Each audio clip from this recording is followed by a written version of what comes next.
Now we shall begin. You should answer the questions as you listen because you will not hear the recording a second time. Listen carefully and answer questions 1 to 5. Hi, Joseph. How are you today?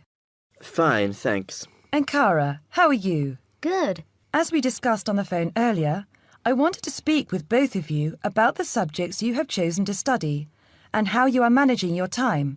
Okay? Yes. I think so. Okay, so I'll start with Cara. You've been here for how many months now? I've been here for 6 months. How are you finding it? It's good. I'm enjoying the course. And what about life outside? Are you making friends and socializing? Not really. People here are quite closed. They don't talk to you. I see. So, what do you do after classes? I usually go home and study, and I might go out for a walk, but never really with anyone. Sometimes my roommate Louisa comes with me, but she always seems to be busy. How is this affecting your schoolwork? I don't think it is, but I miss home. Cara, what I suggest for now is that you look into joining one of the social clubs on campus. There are a variety of them. You can go camping, skiing, snorkeling, painting, dancing, reading, horse riding, rowing. There's a list on the school website. Have a look and work out which one you're interested in and which suits your timetable. You'll meet friends that way and people who have the same career interests as you. As for the subjects you've chosen for a career in microbiology, I think you should look into dropping one of your subjects and picking it up again next year as a minor. You have a lot on your plate, and this will just cause great pressure. It doesn't mean that you aren't coping, but you're doing about 10 hours more than the average student a week. Think about it, and we can make another appointment to discuss it. When are you free? I have an hour free usually on Wednesdays at 11:30. Okay, good. Come to my office at 11:45 and wait in reception. Okay? Okay, I'll see you then. Now listen and answer questions 6 to 10. Joseph, how are you finding the university? I love it. It's very different from home. Life here is very much focused on study and also socializing through sport. People have been very friendly and curious about my culture. So, you've managed to integrate well? I think so. I've joined the rugby team, something I'd never thought I'd be interested in. And how are your studies going? I think I am doing well. I have a few assignments that need some work, but overall, I'm coping. That's good. I'm happy that you're enjoying the university, but remember, don't let your schoolwork get too far behind, because it will pile up, and before you know it, you will be late handing in work. You know that there's a penalty for handing in work late? No, I didn't. You would have been told at the start of the course, during orientation. I don't remember. You need to remember these things. They are very important. You might be an excellent student, but if you consistently hand in work late, you'll be penalised and you might end up losing your degree over it. That's a lot of years of work, okay? Yes, I'll remember that. And also remember that you have to attend 90% of your classes. So far, you have missed 5 tutorials. Be careful here. These could also cost you your degree. Is there any particular reason you missed these classes? I'd been training for our rugby match the night before and, well, we went out afterwards and I slept past my alarm clock. Joseph, I know this culture must be very different from where you come from, but please try and be a little more conservative with your time. I think maybe you should spend more time on your studies and less time on socializing. The subjects you've chosen are intensive. I want you to spend 3 hours a night studying before you decide to do anything else. I'll make an appointment to see you in a month, and we can assess your progress. I'll give you my business card. All my contact details are there. Call me in 3 weeks to organise another meeting. Do you have any questions for me? No, none. OK, I'll see you in a month.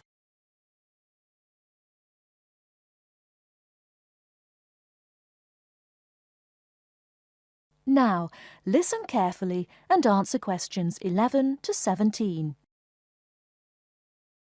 Hello, and thanks everyone for coming here today. I know it's always a bit stressful going for a job interview, but it's best to be prepared. For any of you who may not know me, my name is Fiona Ogilvie, and my job is to offer guidance and support for students with special needs. Now, you wouldn't be here today if you weren't interested in finding a job in the holidays. So let's get down to it and see what things you need to be looking out for. Most of you, I hope, will be applying for jobs with the companies that have been recommended by the university. The reason for this is that we here at the university already know these companies and have established good working relationships with them. I've also been to visit all of them and checked out the facilities they have to offer. You really need to make informed choices when you're looking for a job and make sure you know before you even get to the interview stage that your needs will be met. But I know that some of you are applying for jobs independently and have looked at companies outside the university recommended list. So for you, it's best to plan ahead and be aware of what it is you may need while you're working. Things that you need to check when you go for an interview are there enough toilet facilities and are these easily accessible? Also, you want to check that all the public areas inside the building are barrier-free, so you can get direct access to these public spaces whenever you need to. And ask about ramps into the building, so you know how many there are and where they are located. These kinds of things are so much more difficult to sort out when you've started work, as they take time. But ramps are an absolute must, so please make sure you know where they are. Another thing you must make sure of is that the lifts have the correct lowered control panels. Ask if all the lifts have this facility or if it's only certain ones. Now, something I think that is often overlooked is working hours. What you want to make sure of is that you get flexi time. This basically means that your working hours are flexible and you can clock on and clock off in times that suit you. Within reason, of course. Most companies do recognise that it takes much longer for someone in a wheelchair to get on and off buses and trains. Public transport can take that much longer, so you need to be organised and prepared. And for those of you lucky enough to own a car, check how many disability parking spaces are available. Remember that it's your right to have a disabled parking space. These also need to be near enough to a wheelchair-accessible entrance or ramp. OK, are there any questions before we move on?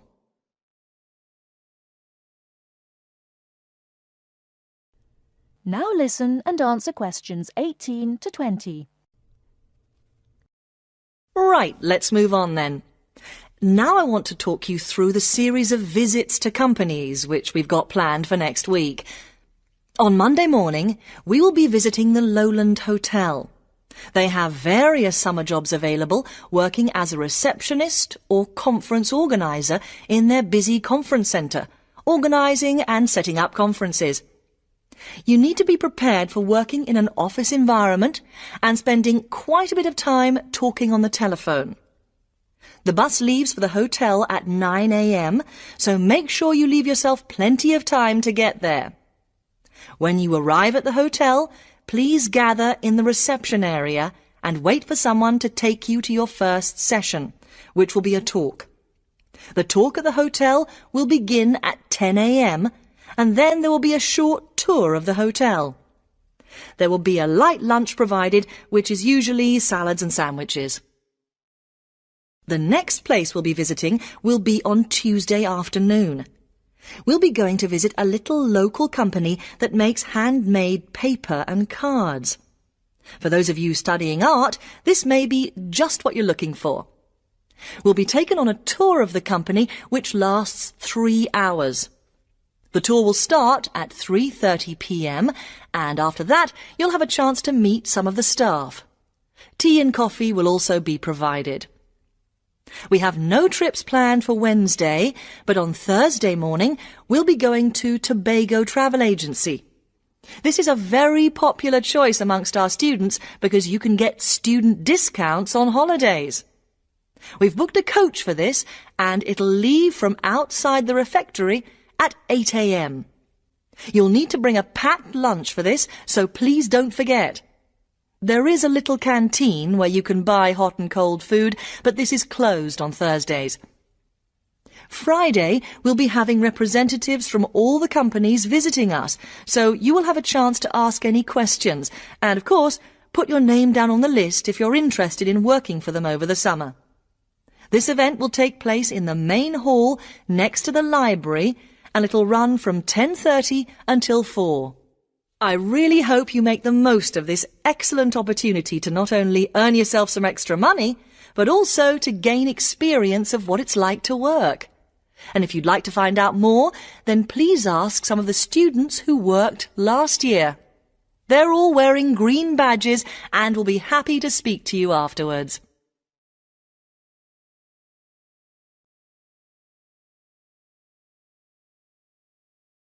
Now listen carefully and answer questions 21 to 25.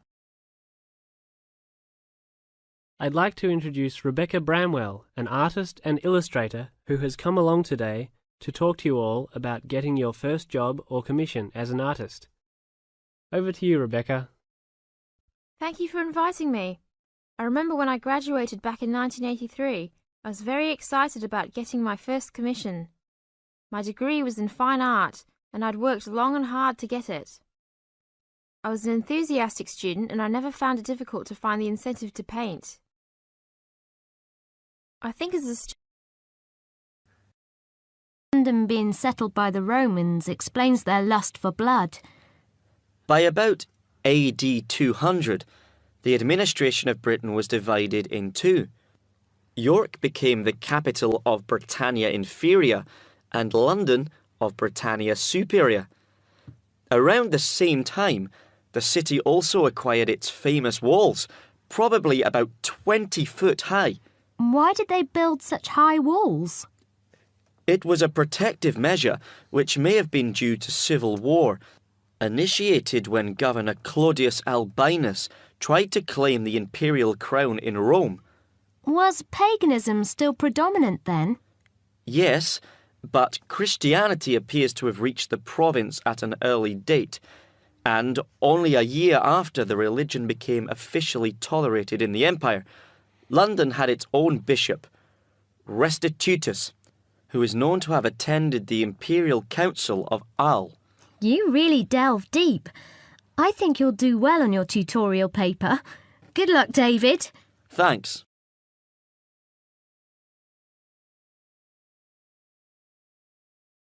Good morning all. Welcome to our regular lecture on health issues.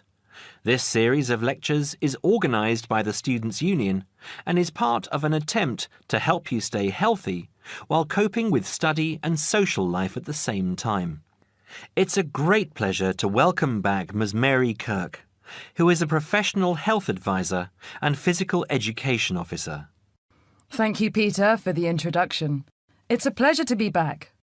Today we're going to discuss the benefits of exercise. University life is hectic and stressful. It also involves a lot of sedentary work, that is, sitting for many hours at a time. What I'd like to focus on is how to approach exercise, not only from the aspect of health benefits, but also as a form of stress relief. I know it's hard to organise your time around studies and socialising, but you can socialise while exercising. If you have an hour free in the morning, afternoon or evening, it would be a good idea to get together with your friends and create a sports team.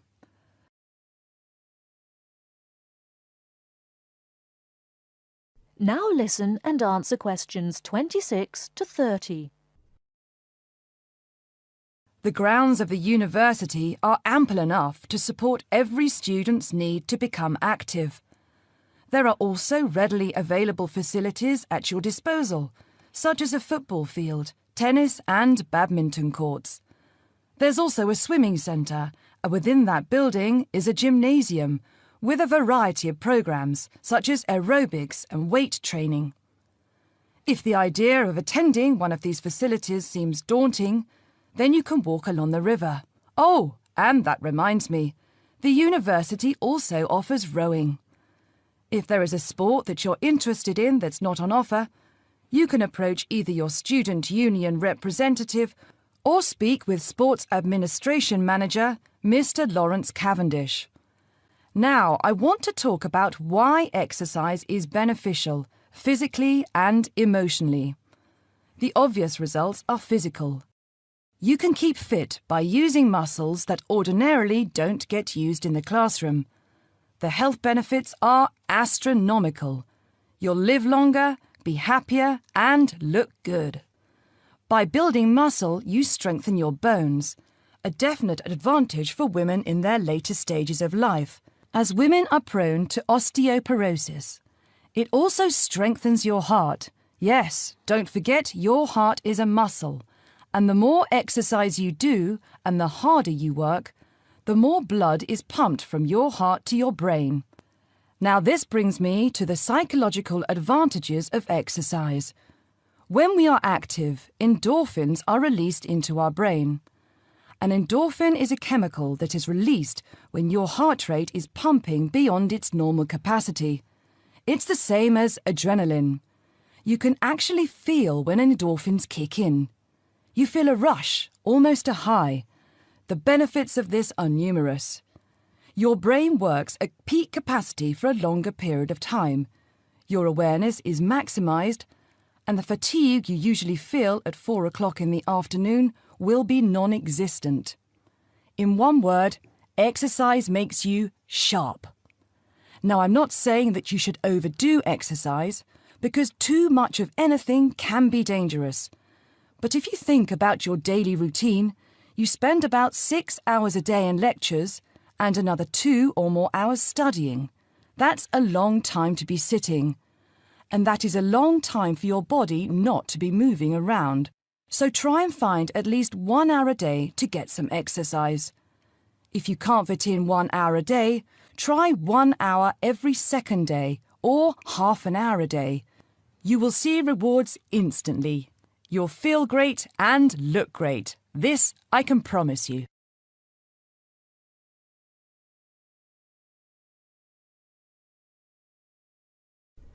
Now listen carefully and answer questions 31 to 40. John F. Kennedy and Abraham Lincoln lived in different times and had very different family and educational backgrounds. Kennedy lived in the 20th century, while Lincoln lived in the 19th century. Kennedy was born in 1917, whereas Lincoln was born more than 100 years earlier, in 1809. As for their family backgrounds, Kennedy came from a rich family, but Lincoln's family was not wealthy. Because Kennedy came from a wealthy family, he was able to attend expensive private schools. He graduated from Harvard University.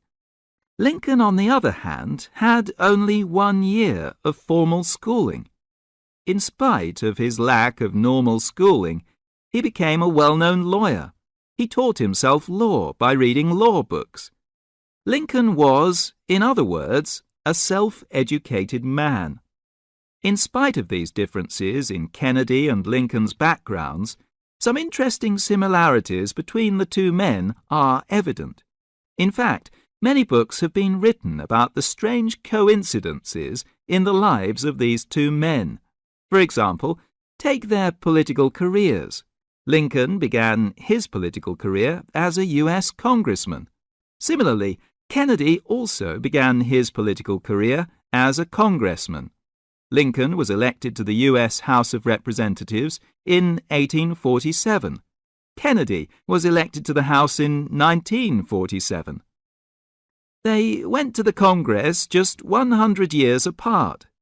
Another interesting coincidence is that each man was elected President of the United States in a year ending with the number 60. Lincoln was elected President in 1860, and Kennedy was elected in 1960. Furthermore, both men were president during years of civil unrest in the country. Lincoln was president during the American Civil War. During Kennedy's term of office, civil unrest took the form of civil rights demonstrations. Another striking similarity between the two men was that, as you probably know, neither lived to complete his term in office.